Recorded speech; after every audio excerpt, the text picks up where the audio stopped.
الحمد لله الذي وحده والصلاة والسلام على من لا نبي بعده ونشهد أن لا إله إلا الله وحده لا شريك له ونشهد أن محمدا عبده ورسوله.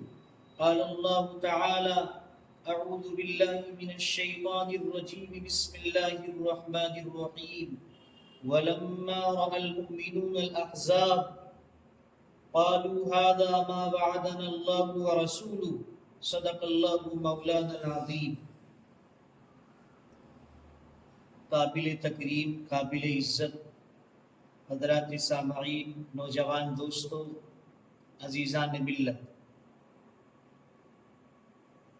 حضرت رسول اکرم علیہ السلام نے فاران کی جس چوٹی سے مکۃ المکرمہ کے اندر اللہ کے اس پیغام کو عام کرنا شروع فرمایا، مکے کی یہ 13 سالہ زندگی کہ جس کے اندر رسول پاک علیہ السلام اور آپ کے جاباز صحابہ نے جس طرح سے مسائل اور تکالیف برداشت کی ہیں، اس دین متین کو ہم تک پہنچانے کے لیے تاریخ کے اندر اس طرح کی رودات اور کوئی نہیں ملتی. رسول اکرم علیہ السلام اس معنی کر کے مکۃ المکرمہ کو آپ نے چھوڑ دیا، من جانب اللہ حکم اور آدیش آ گیا کہ آپ مدینہ چلے جائیں، اور ذہن کے اندر یہ بات بھی ہے کہ میں وہاں رہ کر کے اللہ کے اس پیغام کو عام و تام بسہولت کر سکوں.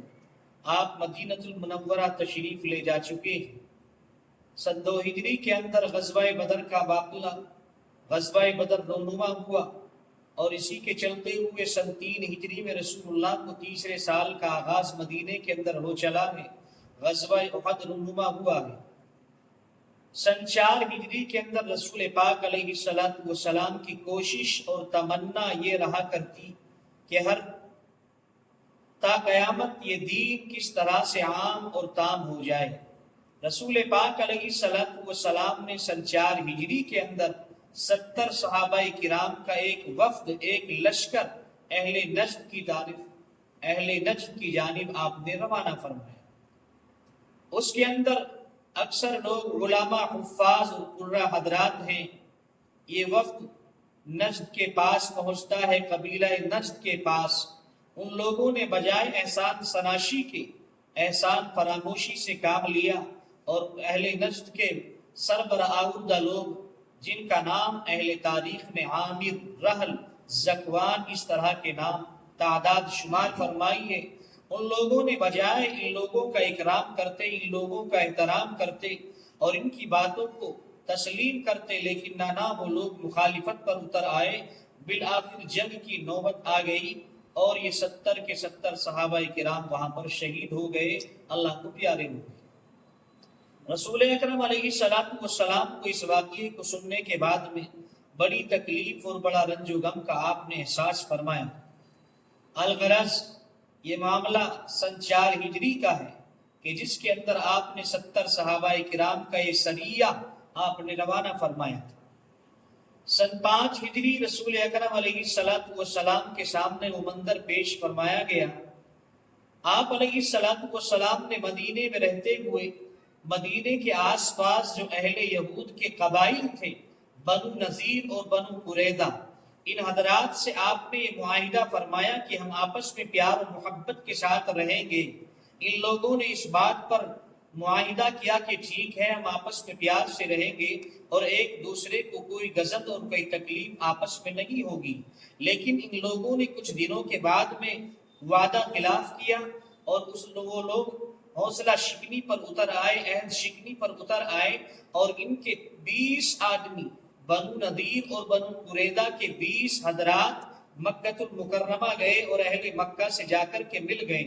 یعنی انہوں نے اس بات پر سانٹھ گانٹھ کیا، مکے والوں کو اکسایا کہ تمہارے لوگ بدر کے اندر مارے گئے، احد کے اندر مارے گئے، کیا تمہیں محمد سے اور اس کے ساتھیوں سے بدلہ نہیں لینا ہے؟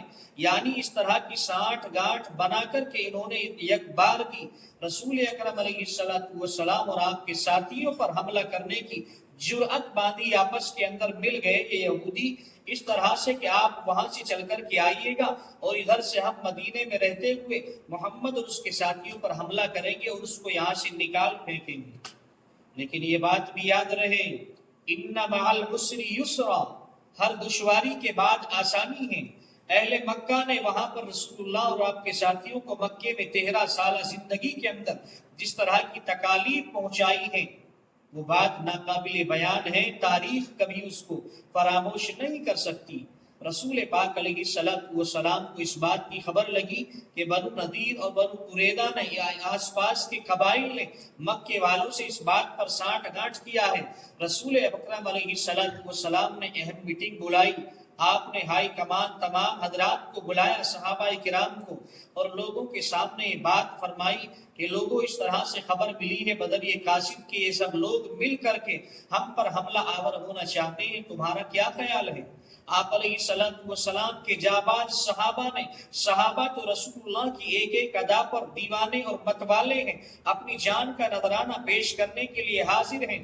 صحابہ نے فرمایا یا رسول اللہ ہم ان سے جنگ کرنے کے لیے تیار ہیں اور جنگ کھلے میدان کے اندر لڑیں گے، اپنے جوہر دکھائیں گے، جام شہادت کا ہمیں شوق ہے۔ رسول اکرم علیہ السلام کے ساتھیوں نے یہ بات واضح فرمائی۔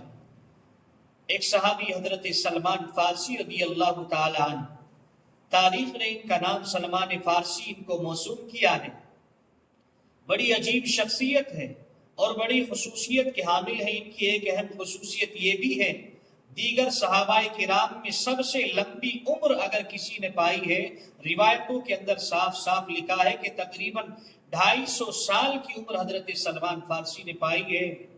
اور حضرت سلمان فارسی کا ایمان لانے کا ایک سلسلہ بھی بڑا عجیب ہے، مجھے اس طرف نہیں جانا۔ حضرت سلمان فارسی نے یہ رائے پیش کی کہ یا رسول اللہ ہم لوگ تو ملک فارس کا رہنے والے ہیں، میری زبان میری لینگویج فارس ہے، ہمارے یہاں تو جنگ لڑنے کا، دشمن سے مقابلہ کرنے کا طریقہ اور طور طریق یہ ہوتا ہے کہ ہم شہر کے باہر خندق کھودتے ہیں، یعنی جس جانب سے دشمن کے آنے کا خطرہ لاحق ہوتا ہے اس مورچے پر وہاں پر ایک لمبا چوڑا گڑھا کھودتے ہیں تاکہ دشمن اس کو عبور نہ کر سکے۔ الغرض یہ رائے مشورے کے اندر آئی اور اسی پر صحابہ کرام کا اتفاق ہو گیا۔ رسول اکرم علیہ السلام کے ہمراہ 3000 کا لشکر ہے، ادھر دشمن کے لشکر کی تعداد ایک روایت کے اندر 10,000، دوسری روایتوں کے اندر 12 یا 15,000 تک لکھی ہے، یعنی ایک بڑا لشکر بڑی جد و جہد کے ساتھ مکے سے چلا ہے۔ ادھر مدینے کے یہودی بنو نذیر اور بنو قریظہ ایک بڑی تعداد میں محمد علیہ السلام کا محاصرہ کرنے کے لیے یکجا جمع ہو گئے، اکٹھا ہو گئے ہیں۔ رسول اللہ نے اپنے ساتھیوں کے ساتھ مل کر کے اس بات پر آپ آمادہ ہوئے کہ مدینے کے باہر خندقیں کھودی جائیں۔ تقریباً 3.5 میل لمبی یہ خندق کھودی گئی۔ رسول پاک علیہ السلام بذات خود مدینے کے اہم مورچوں پر شہر کے باہر خندق کھودی گئی۔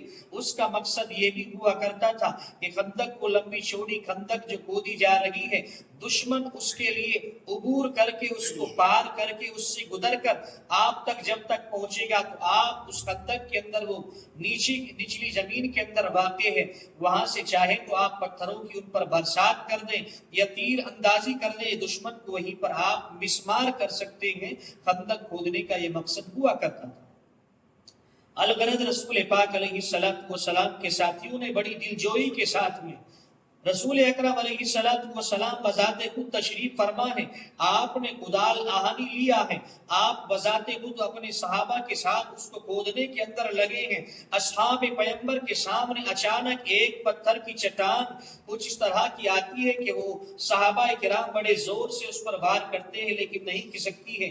اصحاب پیغمبر نے رسول اللہ کے سامنے یہ بات واضح فرمائی، رسول اکرم علیہ السلام اپنا کدال لے کر کے گئے ہیں، آپ نے اس طرح سے اس کو مارا ہے کہ وہ پتھر کی چٹان ریزہ ریزہ ہو جاتی ہے اور اس میں سے عجیب طرح کی ایک چنگاری نکل پڑتی ہے۔ رسول اکرم علیہ السلام نے فرمایا خوشخبری ہو، میں نے اس چنگاری کے اندر سے اٹھتے ہوئے قیصر و کسریٰ کے محلات کو فتح کرنے کی چیز دیکھی ہے، میں نے یہ چیز دیکھی ہے، بشارت ہو سبھی حضرات کے لیے کہ انشاءاللہ ہم کامیابی ہمارے قدم چومے گی۔ الغرض رسول پاک علیہ السلام بذات خود موجود ہیں، بھوک کی شدت ہے، سردی کی شدت ہے، صحابہ کرام سے رہا نہ گیا۔ اصحاب پیغمبر نے رسول اللہ کے پاس جا کر کے یہ بات رکھی، یا رسول اللہ بھوک کی شدت ہے، رہا نہیں جاتا، کیا کریں، بھوک کی بڑی شدت ہے۔ اصحاب پیغمبر نے دکھلایا کہ یا رسول اللہ پیٹ پر بطور سہارا دینے کے لیے ہم لوگوں نے پتھر باندھے ہیں، رب کی قسم۔ حضرت رسول اکرم علیہ السلام نے اپنے جاباز صحابہ کی دل جوئی فرمائی، وہ پتھر باندھنے کا مقصد یہ ہوتا اہل عرب اس معنی کر اس کو باندھ لیا کرتے پیٹ پر کسی طرح سے، تاکہ سہارا لینے میں، کمر کو سیدھا کرنے میں معاون اور مددگار وہ پتھر ہو سکے۔ رسول اکرم علیہ السلام نے صحابہ کی ایک بات سن لینے کے بعد میں آقا نے اپنے دامن کو اس طرح سے اوپر کیا اور فرمایا، اے میرے صحابہ تم دیکھتے ہو کیا منظر ہے؟ اصحاب پیغمبر نے دیکھا رسول اکرم علیہ السلام کے بطن مبارک پر، آپ کے شکم مبارک پر 2 پتھر بندھے ہوئے ہیں۔ الغرض ان حالات کو دیکھتے ہوئے ایک صحابی سے رہا نہ گیا، روایتوں کے اندر اس کا نام صاف صاف لکھا، حضرت جابر بن عبداللہ رضی اللہ تعالیٰ عنہ دوڑے ہوئے اپنے گھر گئے ہیں اور اپنی زوجہ سے، اپنی بیوی سے معلوم کیا کہ گھر کے اندر کچھ کھانے کو ہے۔ بیوی نے بتلایا کہ تھوڑا سا آٹا ہے اور ایک بکری کا بچہ ہے۔ حضرت جابر نے اس کو ذبح فرمایا اور بیوی سے فرمایا کہ اس کا شوربہ تیار کیا جائے، اس کھانے کو تیار کیا جائے، میں رسول اللہ کو بلا کر کے لاتا ہوں۔ رسول اللہ کی بھوک کی شدت مجھ سے دیکھی نہیں جاتی ہے۔ حضرت جابر دوڑے ہوئے اور رسول اکرم علیہ السلام کے کان میں آہستہ سے آ کر کے فرمایا کہ یا رسول اللہ تھوڑے سے کھانے کا میں نے اپنے گھر پر انتظام کیا ہے، آپ کی اور آپ کے چند صحابہ کرام کی دعوت ہے۔ آمنہ کے لگتے جگر عبداللہ کے نور نظر جناب رسالت مآب صلی اللہ علیہ وسلم نے قافلے کے اندر اعلان عام فرما دیا کہ لوگوں خوشخبری ہے، بھوک اور پیاس کی شدت تمہاری ختم ہونے والی ہے، تمہارے بھائی جابر نے تمہاری دعوت کی ہے، چلو اس کے گھر کی جانب چلتے ہیں۔ اے ہائے، جابر کے قدموں کے نیچے سے زمین کھسک جاتی ہے۔ جابر خوف کے مارے کہ کھانا تھوڑا ہے اور یہاں پر اعلان عام ہو گیا، ایک بڑا لشکر ہے۔ رسول اکرم علیہ السلام کے ساتھ میں جابر دوڑے ہوئے گھر جاتے ہیں اور اپنی زوجہ سے فرماتے ہیں کہ رسول اللہ نے اس طرح سے اعلان فرما دیا۔ زوجہ بھی اسی مدرسے کی متعلمہ ہیں۔ فرمایا تو پھر ہمیں کوئی غم نہیں ہے، آقا جانے اور یہ کھانا جانے کے کیا ہونا ہے۔ رسول اکرم علیہ السلام نے جابر سے فرمایا، جابر جاؤ اور مدینے سے پکانے والیوں کو بلا کر کے لے آؤ۔ رسول اکرم علیہ السلام بذات خود حضرت جابر کے گھر جلوہ افروز ہوئے۔ آپ نے سالن کی اس دیگچی کو منگوایا اور آپ نے اپنا لعاب دہن، اپنا تھوک مبارک ہلکا سے اس کے اندر ملایا اور برکت کی دعا فرمائی۔ آپ نے اس آٹے کو لیا، لعاب دہن مس فرمایا اور برکت کی دعا فرمائی اور جابر سے فرمایا کہ جابر پکانے والی سے کہو کہ کھانے کا انتظام کریں، پکانا روٹیاں بنانا شروع فرما دیں۔ حضرت جابر بن عبداللہ رضی اللہ تعالیٰ عنہ کے گھر تقریباً 1000 آدمیوں نے، ایک جم غفیر نے، ایک لشکر نے اس کھانے کو وہاں پر نوش فرمایا ہے۔ 10 آدمی آتے رہے اور کھانا کھا کر کے جاتے رہے۔ صحابہ کا بیان ہے، صحابہ کرام کا بیان ہے، روایتوں کے اندر صاف صاف لکھا ہے، حدیثوں کے اندر صاف صاف اس بات کو بیان فرمایا گیا۔ صحابہ فرماتے ہیں کہ جب کھانا شروع ہوا ہمیں نہیں معلوم کہ کھانے کی تعداد زیادہ تھی یا ہزاروں آدمیوں کے کھا چکنے کے بعد میں کھانے کی تعداد زیادہ تھی۔ یہ رسول اکرم علیہ السلام کا ایک خاص معجزہ تھا۔ الغرض تقریباً 15 یا 20 روز تک مدینے کا محاصرہ کفار مکہ نے، بنو قریظہ، بنو نذیر نے کیے رکھا ہے۔ تیر اندازی ہوتی ہے، بسا اوقات رسول اکرم علیہ السلام کو اس بات کا علم کرنا ہے کہ ان کی تعداد لشکر کی کیا ہے۔ رسول اکرم علیہ السلام نے فرمایا، اے لوگو تم میں سے کون ہے جو جا کر اس بات کا مجھے خبر لائے، مجھے اس بات کا پتہ دے کہ دشمن کی تعداد کتنی ہے، اس کے لشکر کی تعداد کیا ہے، ان کے پاس انتظامات کیا ہیں۔ رسول اکرم علیہ السلام والسلام نے فرمایا جو اس کام کو کرے گا وہ جنت میں میرے ہمراہ ہوگا، میرا رفیق ہوگا۔ الغرض حضرت حذیفہ ابن یمان رضی اللہ تعالیٰ عنہ کو اللہ کے نبی علیہ السلام نے اس کام پر مامور فرمایا۔ حذیفہ جاتے ہیں اور دشمن کے لشکر کے اندر رات کے وقت گھس جاتے ہیں، ابو سفیان کے نہایت قریب پہنچ جاتے ہیں، سردی کی شدت ہے، وہ آگ پر تپ رہا ہے، تپا رہا ہے۔ ابو سفیان کے قریب حضرت حذیفہ ابن یمان پہنچتے ہیں اور چاہتے ہیں کہ اس کا قلعہ کما کر دیا جائے، اس کو قتل کر دیا جائے، لیکن رسول اللہ نے فرمایا تھا صرف تمہیں تعداد معلوم کرنی ہے، تعداد کا پتہ لگانا ہے، باقی اس سے آگے کوئی کام نہیں کرنا ہے۔ حضرت حذیفہ ابن یمان نے وہاں پر جا کر کے دیکھا کہ ان کے حالات کیا ہیں، حالات ان کے عجیب ہو چلے ہیں، کھانے کا جو رسد ان کے پاس ہے وہ ختم ہونے کے قریب ہے، جو توشے دان ہیں ان کے پاس وہ ختم ہونے کے قریب ہیں۔ آ کر کے حضرت حذیفہ ابن یمان رضی اللہ تعالیٰ عنہ نے رسول اکرم علیہ السلام سے اس بات کی خبر دی ہے۔ اور ایک بات اور صحیح، حضرت حذیفہ ابن یمان کو سردی کا زمانہ ہے، آپ علیہ السلام نے فرمایا تھا حذیفہ کھڑا ہو جا، سردی سے بدن کانپ رہا ہے۔ حذیفہ نے فرمایا یا رسول اللہ سردی کی بڑی شدت ہے۔ آپ علیہ السلام نے فرمایا کہ جا حذیفہ، آج کے بعد تجھے سردی کی شدت محسوس نہیں ہوگی۔ حذیفہ فرماتے ہیں کہ میں اس طرح سے دشمن کے لشکر کے اندر چلا گیا اور واپس بھی آ گیا، معلوم ہوتا تھا کہ میں کسی گرم حمام کے اندر گھوم رہا ہوں، پھر رہا ہوں۔ یہ رسول پاک علیہ السلام کا ایک خاص معجزہ تھا۔ حضرت رسول اکرم علیہ السلام کے جاباز صحابہ اس طرح کے اس محاصرے کے اندر ہر چہار جانب سے گھرے ہوئے اس طرح سے 15-20 روز تک تقریباً رہے ہیں۔ اچانک اللہ کی پھر مدد آتی ہے، ان مع العسر یسرا، اللہ کی مدد اس طرح سے نمودار ہوتی ہے کہ تیز ہوا کا رخ ان کی طرف ٹوٹ پڑتا ہے، ہوائیں تیز ان پر چلا دی جاتی ہیں، ان کے برتن، ان کی ہانڈیاں چولہے سے نیچے اچٹ جاتی ہیں، گر جاتی ہیں، اور ان کے پاس جو ساز و سامان ہے افراتفری کا ماحول قائم ہو جاتا ہے۔ ان کے پاس جو اونٹ ہیں، لشکر ہیں، گھوڑے ہیں، جس طرح سے جو بھی سامان ہے گرد ہو جاتا ہے، اور مشرکین مکہ کا وہ قافلہ اور یہودیوں کے تمام قبائل وہاں سے رواں دبا ہو جاتے ہیں، کوچ کر جاتے ہیں۔ اس طرح کی مدد اللہ نے غزوہ احد کے اندر رسول اکرم علیہ السلام اور آپ کے اصحاب کی فرمائی ہے۔ اس واقعے کو غزوہ احد، غزوہ خندق بھی کہا گیا، غزوہ احد نہیں، اس واقعے کو غزوہ احزاب کہا گیا۔ قرآن کریم نے اس کو احزاب کے لفظ سے موسوم کیا۔